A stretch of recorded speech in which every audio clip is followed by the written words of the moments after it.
Every once in a while I check out a new retro handheld device and discover this weird issue when I'm specifically playing Sega Master System games.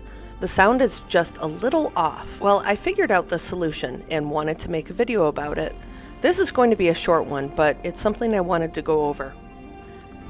The Sega Master System is one of my favorite consoles from my childhood, so naturally when I am reviewing or just playing a handheld, I will play two of my favorite Sega Master System games, California Games and Rampage.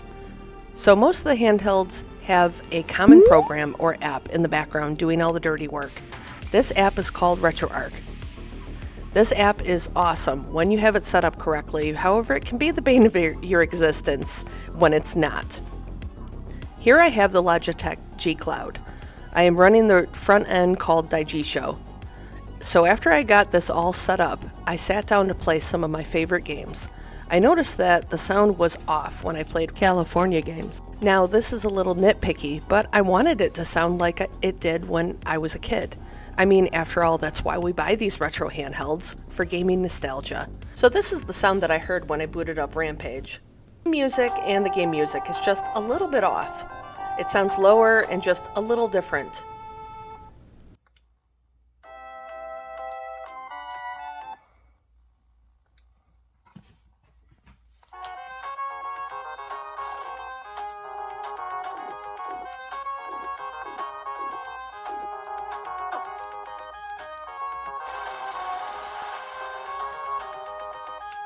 Now here's what the game should sound like.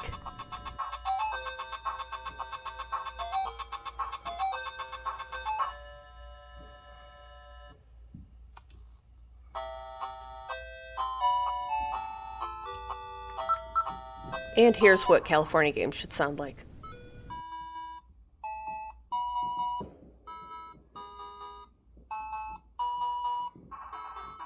See how that's a bit weird and annoying?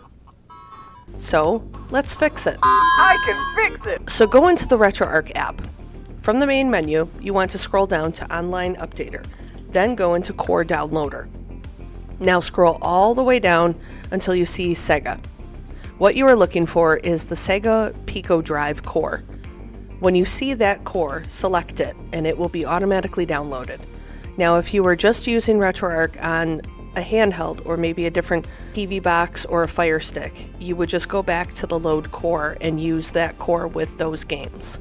But if you are using a retro handheld and if you're like me and have Daijisho installed as your front end, this is how you change the cores. So go back to your main screen and navigate to Sega Master System. From there, click the pencil icon in the bottom right hand corner. Then scroll down to the play settings. You can see the default player is set to Genesis plus GX, or yours might say something different. Click on the arrow and navigate down to Pico Drive core. You can actually go down all the way to those numbers where it says 171. Now, once you find it, hit save at the bottom. Now when we go back to boot up Rampage, the sound is fixed and the world is right again. Just to double check, let's open up California Games. And yes, we did it! Give yourself a high five for that. Note that this method works on all retro handhelds running Android.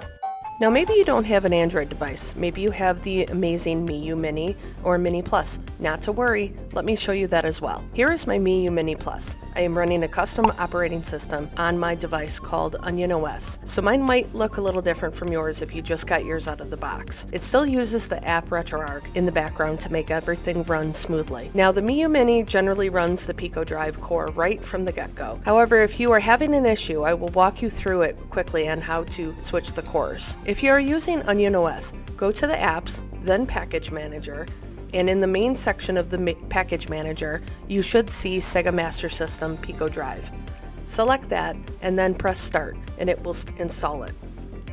If you aren't using Onion OS, you will need to go into RetroArch Settings. Once in there, navigate to Settings, Load Core, then scroll down to the bottom where you will find Install or Restore a Core. Select Parent Directory, then scroll down to Cores. Now scroll down until you find the Pico Drive _ libretro .so file. Select that. A message will pop up that it's installed. Then you will be back at the previous menu. Select the load core and scroll down until you find Sega MS/MD/CD/32X Pico drive. Now we can navigate back to save our current configuration file and then quit RetroArch. When you boot the game back up, the sound should be changed, and again, all will be right with the world. Now you can go back to playing Sega Master System games and have them sound like they are supposed to. Leave a comment below if this helped you out, or if you have any other questions. Be sure to like and subscribe so that you know when the next video pops up. Stay awesome, everyone, and go play some games.